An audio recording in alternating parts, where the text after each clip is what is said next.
The rain came down in violent sheets, hammering against the reinforced glass walls of the penthouse safe house as if the city itself was trying to break inside. Lightning split the sky, illuminating the skyline below for a brief second before plunging everything back into darkness. The soundproofed room muted the thunder, but the storm still felt present, pressing in, heavy and relentless. Emma Rodriguez sat on the edge of a leather sofa that cost more than most people's homes, her spine straight, her hands folded in her lap so tightly her knuckles had gone pale. The room smelled faintly of whiskey, gun oil, and expensive cologne. It was the smell of Jackson Stone's world, a world that was about to spit her out. Jackson stood near the windows, his back to her, his tall frame perfectly composed in a tailored black suit. Even in stillness, he radiated danger. He was not just a wealthy man, he was feared, whispered about, obeyed without question. Jackson Stone ruled his empire the way others ruled countries, through silence, calculated violence, and the understanding that crossing him meant disappearance. Men died for less than mistakes. Loyalty was currency, emotion was weakness, and Emma once had been his wife. Now she was an inconvenience being removed. Two syndicate lawyers sat at the long glass table between them, their faces impassive, their movements precise. They did not look at Emma with pity or curiosity. To them she was already erased. One of them slid a thick folder across the table. It stopped inches from Emma's knees. The papers inside were not divorce documents. There was no talk of shared assets or separation terms. This was an exile contract, a clean severing, a declaration that she no longer belonged under Jackson Stone's protection. The woman lawyer spoke in a calm, neutral voice, explaining what the document meant. Emma would leave the marriage with nothing: no money, no properties, no accounts, no security detail, no access to Jackson's name or influence. She would revert to her maiden name, stripped of the status that had once made doors open and people bow. The safe houses, the drivers, the unspoken shields that had kept her untouched in a brutal city would vanish the moment she signed. Emma listened without interrupting. Each sentence felt like another layer of skin being peeled away. She had known this was coming. She had felt it in the weeks of silence, the way Jackson stopped looking at her as anything more than a fixture in his life, an object placed in a room and forgotten. Still, hearing it spoken aloud made the reality suffocating. Jackson did not turn around. He did not argue or soften the blow. When he finally spoke, his voice was low, controlled, empty of emotion. He said this was necessary, that the arrangement no longer served its purpose, that she would be safer outside his world. It was said like a logistical observation, not a lie meant to comfort. Emma realized then that he truly believed it. To him, this was not heartbreak, it was housekeeping. She looked at his reflection in the dark glass. The man who had once promised her forever now looked like a stranger. There was no apology in his posture, no hesitation, just finality. The lawyer placed a pen beside the folder. Emma felt the weight of the moment settle into her chest. This was the line between survival and annihilation. Exile in the Mafia world was not just separation, it was exposure. Without Jackson's protection, she would be vulnerable to enemies who had always seen her as leverage. Women disappeared for less, mistakes were punished brutally, and yet, as fear crawled up her spine, something else rose to meet it. Pride. Emma picked up the pen. Her hands did not shake. She did not ask questions. She did not beg. She did not cry. The lawyers watched closely, perhaps expecting hesitation, a plea, a crack. It never came.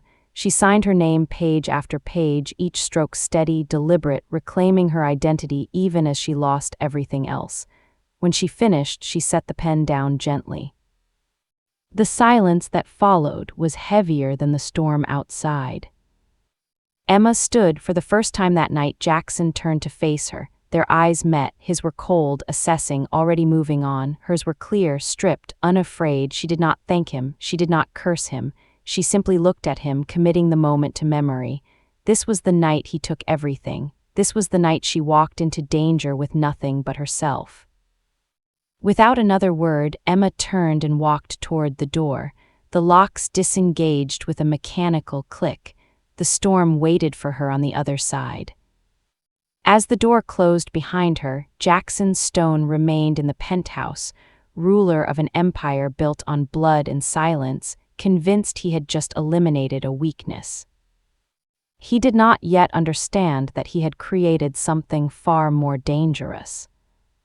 And Emma Rodriguez stepped into the rain knowing one truth above all others.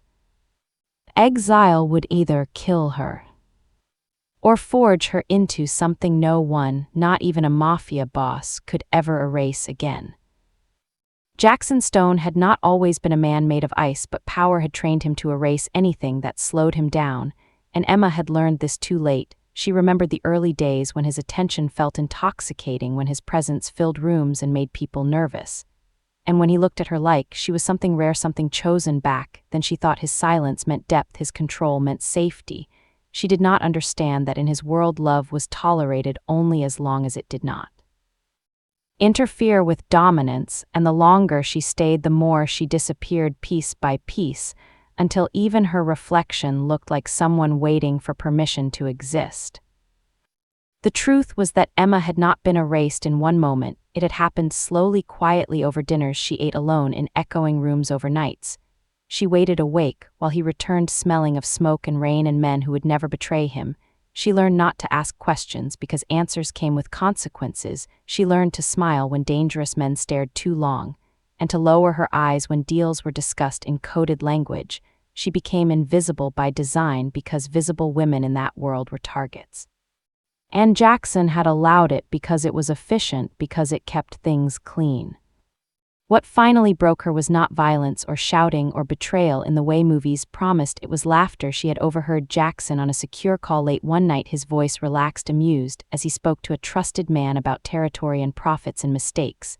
And somewhere between strategy and indifference, he referred to her as one he should have cut loose earlier, a complication, a woman who brought nothing to the table. The words were not shouted, they were worse spoken, casually, like facts already settled. Emma had stood in the shadowed hallway listening to her own worth being reduced to an inconvenience, and in that moment something inside her went quiet. She confronted him that night standing barefoot on cold marble while he loosened his cufflinks, and listened with mild irritation. When she asked him if any of it had been real, he did not deny it, he did not apologize. He told her that people evolve and attachments expire, and that sentiment had no place in survival. His honesty was surgical, clean, and devastating. And when she asked what would happen to her, he looked at her the way one looks at a problem already solved and said arrangements would be made. Now those arrangements had arrived, and as Emma moved through the elevator descending from the sky into the city below, she felt the full weight of what exile meant. Jackson Stone did not threaten. He did not need to. His absence was the danger. Without his name, doors would close. Without his protection, eyes would linger too long. Questions would be asked, and answers would be demanded in blood. The city was not kind to women who once belonged to powerful men because everyone wanted a piece of what they thought remained. Outside the building, the rain swallowed her whole, soaking through her coat, her hair, her carefully composed shell. She stood there for a moment, unsure of which direction to walk, because every road she had known led back to him, drivers, guards, safe routes all gone. She raised her face to the storm and let it wash over her, because if she was going to break, it would not be in front of anyone who might report it back to him. She took a cab to a part of the city Jackson never visited, a neighborhood where power did not announce itself with tinted windows and armed men, where survival looked ordinary and unglamorous. And when her cousin opened the door and pulled her inside without questions, Emma finally understood the cost of what she had lost and the strange freedom buried beneath it. She lay awake that night listening to unfamiliar sounds, sirens, neighbors' footsteps above her, and fear wrapped itself around her ribs like wire, but beneath it something else stirred. Anger. Jackson Stone had removed her because he believed she would fade without him, disappear into the cracks of the city, and maybe that was what should have happened. But as Emma stared into the dark, she realized that for the first time in years she was afraid and alive at the same time. Exile had stripped her of everything except one thing: he could never control the will to survive, and in a world ruled by fear, that alone could become power. Emma learned what no protection truly meant within the first hour of walking the streets without Jackson Stone's shadow wrapped around her name. Every sound felt louder, every glance sharper, every pause stretched too long. The city no longer parted for her, no longer looked away. When she passed, she felt eyes follow her not with admiration, but calculation, the kind that measured risk, and reward, the kind that decided whether someone was worth taking. The cab ride to her cousin's neighborhood felt like crossing an invisible border. Glass towers fell away, replaced by narrow streets buzzing with life and noise and desperation. This was a city that survived without power, without shields, without names that made people afraid. And it terrified her more than Jackson's world ever had, because here danger did not announce itself with armed men and black cars. It hid in ordinary faces and ordinary corners. And when the cab finally stopped, Emma realized her hands were shaking, not from cold, but from the understanding that she was alone in a way she had never been before. Inside the apartment, the walls were thin, the floors creaked, and the air smelled like food and laundry and real life. Rosa did not ask questions. She did not mention Jackson or money, or why Emma arrived soaked and hollow. She simply pulled her inside and locked the door behind them, and that small gesture undid something Emma had been holding together by force. She sat on the edge of the bed later, staring at a cracked ceiling, listening to footsteps above her and voices through the walls, and she understood that this place offered no luxury, no protection, no illusion, but it offered something Jackson never had: safety without conditions. Sleep did not come easily. Every noise jolted her awake: a door slamming outside, a car alarm, a distant shout. Her mind filled the dark with threats, because that was what she had been trained to expect. She knew too much about the world she had left behind. She knew how quickly women who once belonged to powerful men became targets, how information spread, how enemies looked for leverage and weakness and proof of survival. Fear pressed against her chest until breathing felt like work. The days that followed were worse without Jackson's resources. Emma had no driver, no routes, no warnings. She stood in grocery lines and on sidewalks, exposed, learning how to keep her head down, how to blend, and how to move like someone who had nothing worth stealing. She cut her hair shorter, wore simpler clothes, erased the last traces of the woman who had lived above the city. And yet, even as she hid, she felt watched. Sometimes she caught men lingering too long near building entrances. Sometimes she noticed the same car twice in one afternoon, and she could not tell if it was paranoia or instinct, and in her world, instinct had kept people alive. Money became another kind of fear. She counted what little she had left, realizing how fast it could vanish. She applied for work under her maiden name, swallowing pride she had not needed to use in years.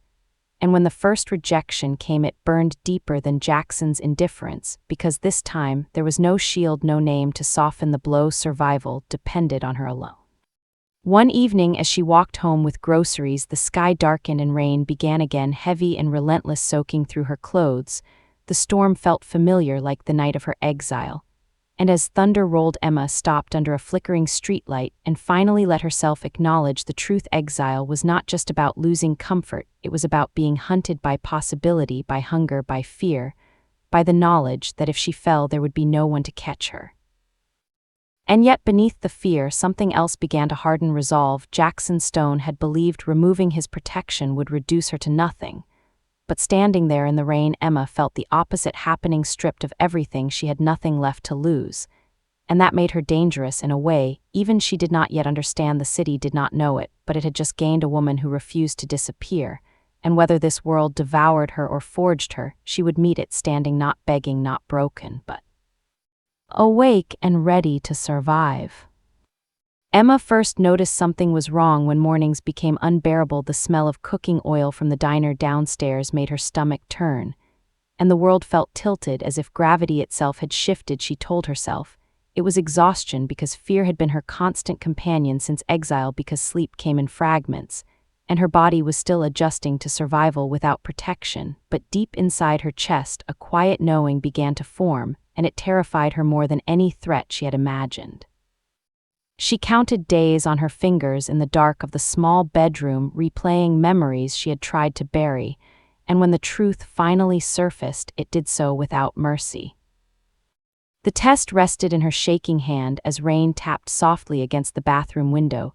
2 lines stared back at her, unblinking, undeniable. The air felt thin, her heart pounded so hard she feared it would give her away. Even though she was alone, the child was his. There was no question. The timing aligned perfectly with the last weeks before exile, before cold logic had replaced any trace of care. She slid down onto the floor, pressing her back against the wall as the weight of it crushed her. She was carrying the blood Jackson Stone, a man whose name alone could start wars, whose enemies collected leverage like currency, whose world devoured weakness without hesitation. Fear moved quickly through her thoughts, sharp and precise. If the syndicate learned of this child, the baby would never belong to itself. It would become a tool, a threat, a bargaining chip. If Jackson learned, he would claim ownership not out of love but legacy. And in his world, legacy was protected with violence. She imagined armed men watching playgrounds, imagined her daughter growing up behind walls, learning silence before words. And something inside Emma hardened into resolve. She would not allow her child to be raised as a shadow or a weapon. That decision formed in stillness, without drama, without tears. She would disappear further than exile. She would erase this truth from every channel that could reach him. She would carry the child alone if she had to. She would work until her body broke before she handed her baby over to a world built on blood and fear. She pressed a hand to her stomach, feeling nothing yet, but understanding everything. The Mafia boss had taken her name, her protection, her life. But this he would never take unless she allowed it, and she would not. The days that followed were filled with careful choices. She avoided hospitals that asked too many questions. She used her maiden name. Everywhere she went, she told no one, except her cousin, who listened in stunned silence. Before nodding in fierce loyalty, money became a countdown clock. She calculated how many weeks she could survive, how many shifts she could take, how many hours her body could endure as it changed and grew heavier with responsibility. Fear never left, but it transformed into focus, into preparation, into the quiet discipline she had learned in Jackson's world but now used against it. At night, as the city hummed beyond thin walls, Emma lay awake, imagining a future. She had not planned a child with gray eyes and a name untainted by violence. She promised that life would be simple, honest, safe, even if it was hard, even if it hurt. Exile had stripped her of everything. But in its place, it had given her a reason stronger than fear, stronger than loss. She was no longer just surviving, she was protecting. And in the Mafia world, that choice alone was an act of defiance that could change everything. Emma entered survival the way others entered war, quietly, deliberately, with no expectation of mercy. Each morning began before the sun rose and ended long after it disappeared.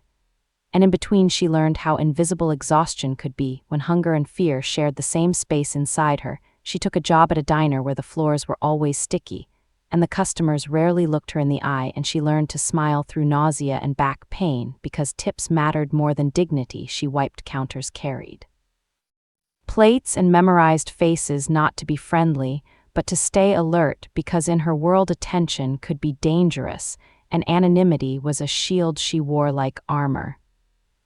When the diner closed, she changed uniforms in the bathroom and went to clean houses for people who lived lives. She once recognized marble kitchens, framed photos, expensive silence, and no curiosity about the woman scrubbing their floors. She preferred it that way. She listened while she worked, noting how easily people spoke around those they believed powerless. And she used that knowledge to survive. She babysat in the evenings, rocking other people's children to sleep while her body ached and her stomach tightened with each passing week. She counted every dollar, folding bills carefully and hiding them in an envelope under her mattress, using her maiden name everywhere, leaving no trail, no connection, no history. Pregnancy changed her body faster than she expected. Her feet swelled, her breath shortened, and sometimes the world spun suddenly without warning.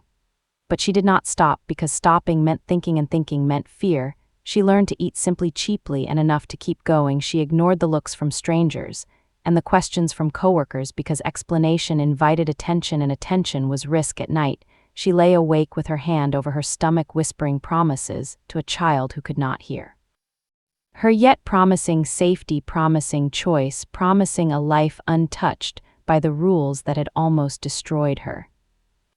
It was in the quiet hours after work that something unexpected happened. In the small kitchen of her cousin's apartment, Emma began to bake. At first, it was instinct, muscle memory from a childhood spent watching her grandmother turn simple ingredients into comfort. She mixed flour, sugar, eggs, hands steady, mind calm. For the first time in months, the act of creating something warm and whole from nothing soothed her. She experimented late into the night, testing flavors, adjusting heat, learning again how patience could transform raw elements into something beautiful. She shared the results reluctantly at first, then with growing confidence when people asked for more. Orders came slowly, then steadily. Neighbors, coworkers, friends of friends who paid in cash and thanked her like she had given them more than dessert. She realized she had found something that belonged only to her, something untouched by Jackson Stone or fear or exile. It was work that rewarded care rather than obedience, and each small success rebuilt a piece of herself she had thought lost. Forever she saved for better tools, better ingredients, better chances, all while her body grew heavier with the life she protected. Danger still hovered. She noticed unfamiliar faces, sometimes lingering near the building. She changed routes, stayed unpredictable, trusted instinct over comfort, and never spoke of the past. She understood that survival was not just endurance, it was strategy. Exile had not broken her, it had trained her. Stripped of luxury and illusion, she became precise, adaptable, relentless. And as her child grew stronger inside her, Emma realized that she was no longer running, she was building something quietly, powerfully. In the shadows, and the world that had discarded her would one day feel the weight of that decision. The night Emma went into labor, the city felt unusually quiet, as if it were holding its breath. The pain began low and sharp, then spread in waves that stole her balance and forced her to grip the edge of the kitchen counter until her knuckles burned. She did not call anyone at first because she had learned to measure danger in attention and panic attracted eyes. She waited until the pain demanded movement, until her body made the decision for her, and then she wrapped herself in a coat, grabbed the small bag she had prepared in silence, and stepped into the street where the air smelled of rain and metal and distance. The ride to the public hospital blurred into a rhythm of breath and memory. Streetlights streaked past the window, while contractions tightened and released like a countdown. She thought of Jackson Stone, not with longing, but with clarity. She thought of the night he erased her, and the promise she had made to protect what was growing inside her, no matter the cost. Inside the hospital, fluorescent lights hummed and strangers moved quickly around her, asking questions. She answered with her maiden name, only her voice steady, even as pain threatened to pull her apart. There were no private rooms, no whispered reassurances, only necessity and endurance, and the understanding that this moment belonged to her alone. Hours passed without mercy. Pain became something she moved through rather than resisted, and when exhaustion threatened to drown her, she focused on the life she was bringing into the world. She pushed with everything she had left. And when the cry finally came, sharp and real and undeniable, it cut through the room like light through darkness. The nurse placed the baby in her arms, and time collapsed into that single fragile weight, warm, alive, breathing. The fear that had followed Emma for months broke apart, replaced by a love so fierce it bordered on violence. She looked down and saw gray eyes, already searching, already aware, and she knew with certainty whose blood ran through those small veins. Emma named her Stella because stars guided travelers through darkness, because they burned quietly yet endlessly, because this child was the proof that something pure could exist even after everything had been taken. Stella wrapped her fingers around Emma's thumb, and the world shifted forever in that grip. Emma understood that fear would never leave her, but it would never rule her again. She memorized every detail, the shape of her daughter's mouth, the weight of her breath, the way her eyes held a familiar intensity, and she vowed that those eyes would never witness the world that had almost claimed them. Leaving the hospital days later, Emma felt exposed again. The city watched with indifferent patience, but now she carried more than herself. She adjusted her routines further, trusted fewer people, changed routes and names and habits. Motherhood sharpened her instincts until they bordered on instinctual violence. Anyone who came too close felt like a threat. Anyone who asked too much felt dangerous.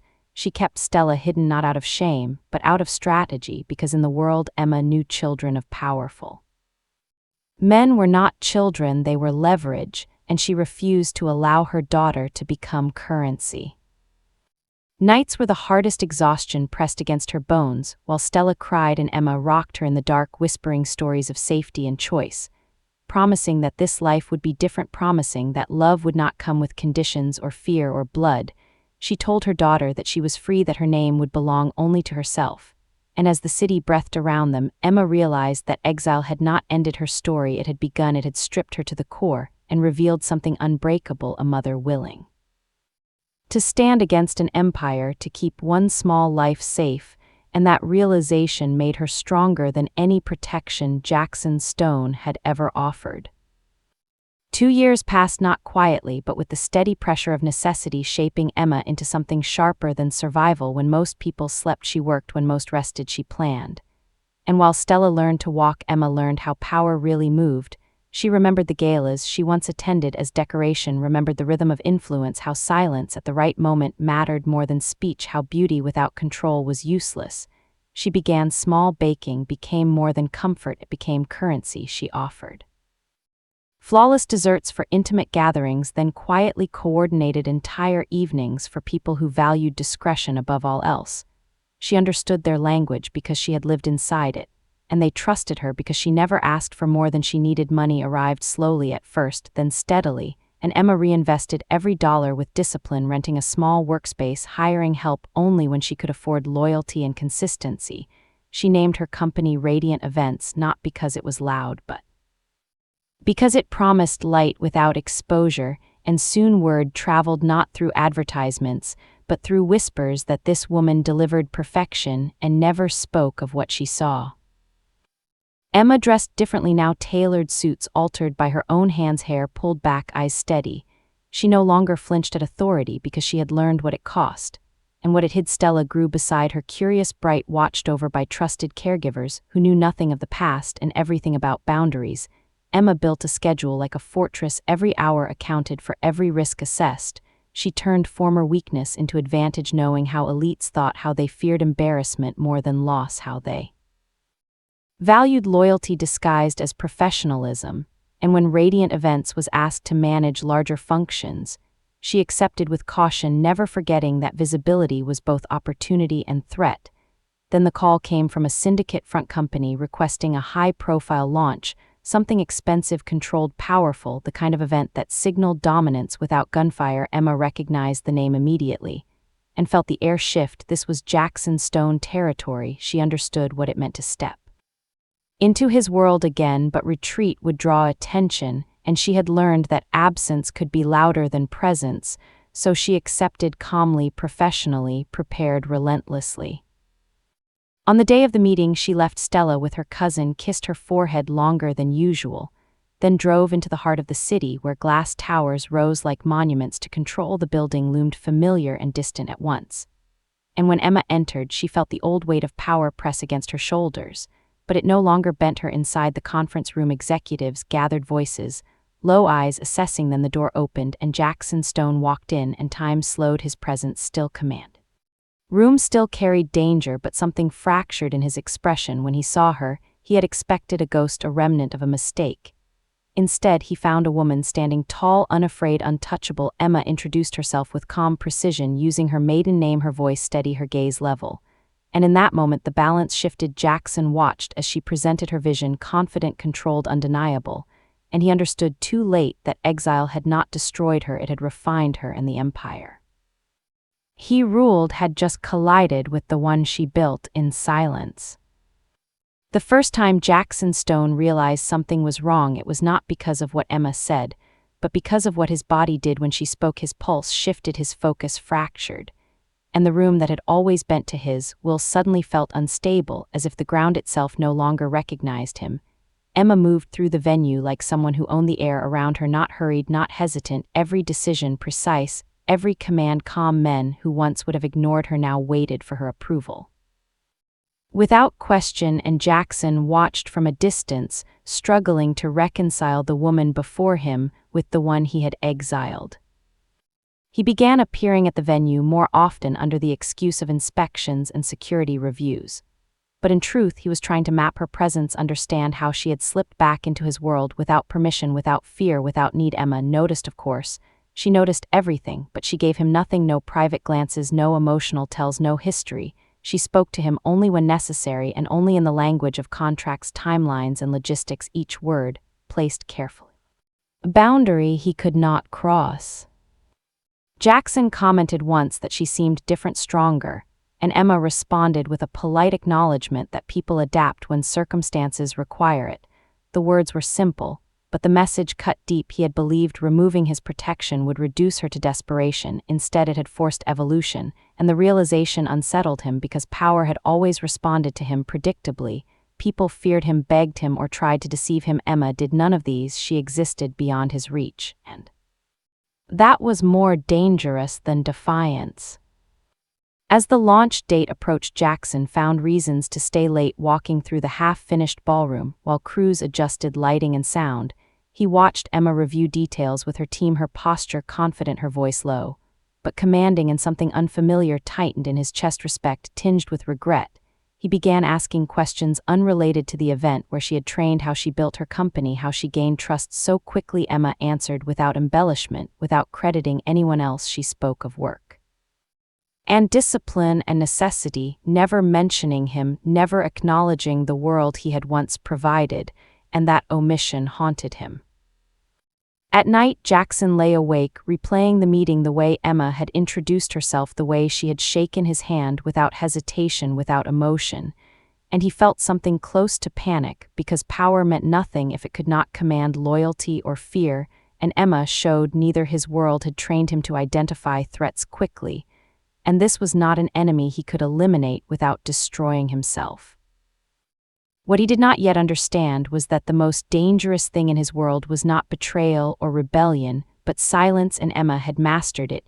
She moved carefully, protected her private life with ruthless efficiency, and every attempt Jackson made to learn more met closed doors, not by force, but by absence. There were no rumors, no leaks, no trails to follow, and that void gnawed at him. The tension reached its peak during a late evening walkthrough when the venue stood empty. Except for them, the lights dimmed, music testing softly in the background. Jackson stopped walking and turned to face her, asking why she had never contacted him, why she had never asked for help. Emma met his gaze then, and for the first time he saw something raw in her eyes, not weakness, but warning. She told him quietly that some doors once closed should never be reopened, because what lived behind them could destroy more than it saved. And then she turned away, leaving Jackson alone in the vast, unfinished space, feeling something he had never allowed himself to feel: uncertainty. He did not know yet that the truth was already circling him, that every instinct screaming at him was justified, that the reason Emma had returned untouched, unafraid, was because she had built a life so carefully protected that even a mafia boss could not claim it, and soon he would learn why the silence terrified him more than any enemy ever had. The report arrived on a secure channel late at night, when the city outside Jackson Stone's windows had gone quiet, and the empire he commanded rested on routine and fear. He opened it expecting financial summaries or security alerts. Instead, he found a name he had not allowed himself to think for too long: Emma Rodriguez. The file was concise, clinical, unforgiving. And as he read the first lines, something inside him began to fracture. Details unfolded without drama and address a history, a pattern of work, movement, and silence, and then a single sentence altered the shape of his world. Emma had been pregnant at the time of exile. The words did not shout, they did not accuse, they simply existed, and that was enough. Jackson read the sentence again, slower this time, as if speed had distorted meaning. But the truth did not change. The timeline aligned with brutal precision: the dates of exile, the nights he had been absent, the weeks he had dismissed as irrelevant, all converged into a single undeniable conclusion.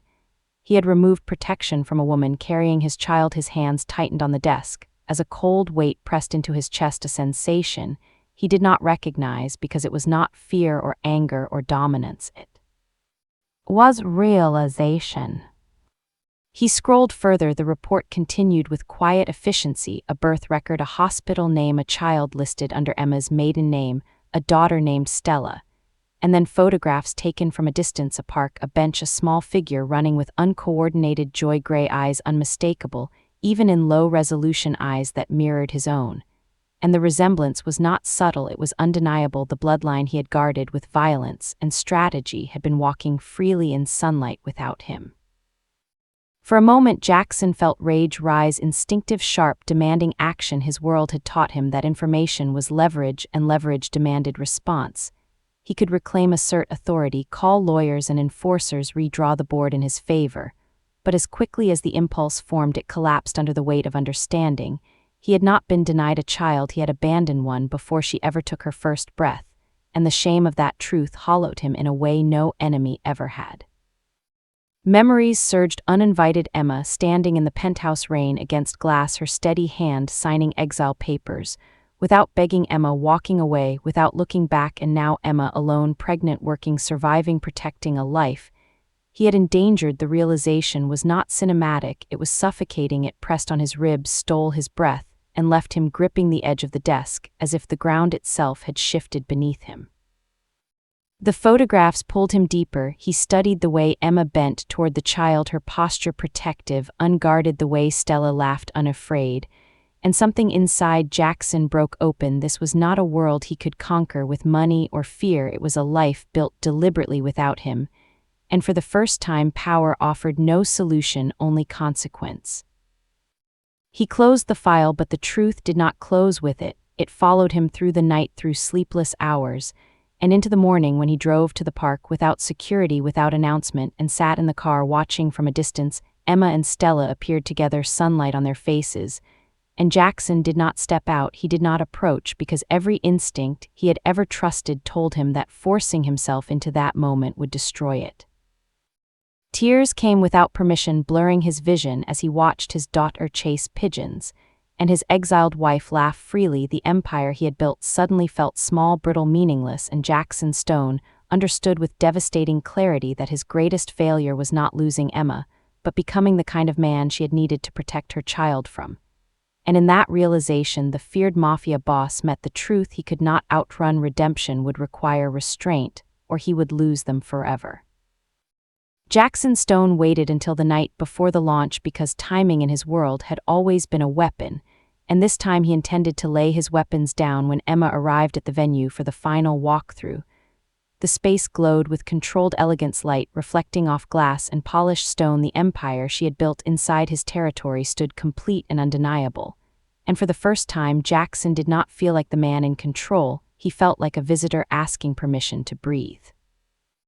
He asked to speak alone, not with authority but restraint, and Emma hesitated long enough to remind him that hesitation was now her power. When she finally agreed, sending her assistant away, Jackson did not step closer, he did not reach for her, he stood where he was and spoke the truth without armor. He told her he knew about Stella, and watched the color leave her face, watched instinct push her backward as if danger had finally caught up to her, and he accepted that reaction without protest.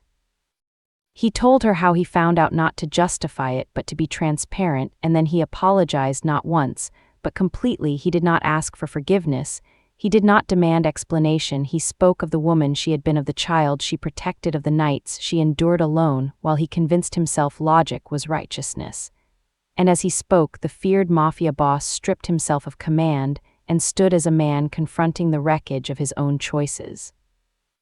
Emma listened with her arms crossed, her silence sharper than any accusation, and when she finally spoke, her voice did not shake. She told him about hunger, about fear, about carrying life. While being erased, she told him that exile had almost broken her, and that love without safety was not love at all. Jackson absorbed every word without interruption, because for once he understood that power meant listening, not controlling. He offered nothing tied to obligation, no custody claims, no leverage, no demands, only an irrevocable bloodline fund for Stella set beyond his reach, and hers a future secured without chains. And he told Emma that whether she allowed him into their lives or not, he would do this because it was right, not because he expected reward. The word right tasted unfamiliar in his mouth, but he held it anyway. The launch the next night was flawless. Cameras flashed, influence gathered, and Jackson publicly praised radiant events without hint of history. When their eyes met across the room, something unspoken passed between them, acknowledgement, not ownership. And for the first time, Emma felt seen without being claimed. Weeks followed, then months. Slow, careful, measured. Emma sought counsel, separated her anger from her daughter's future. And when she finally allowed Jackson to meet Stella, it was in daylight, in public, and under her rules. Jackson knelt not to command but to be small, and Stella, with gray eyes and fearless curiosity, accepted him without understanding the cost of that moment. Trust rebuilt not in declarations but in presence. Jackson learned how to wait, how to ask, how to earn, and Emma learned that redemption, when real, was quiet and earned one choice at a time. They did not rush toward a family, they built something new, honest, fragile, deliberate. And as the sun set one evening over a park where fear once ruled, Emma realized that exile had not been the end. It had been the fire that forged a future no empire could ever take from her, and Jackson Stone understood that true power was not what he ruled, but what he chose not to destroy.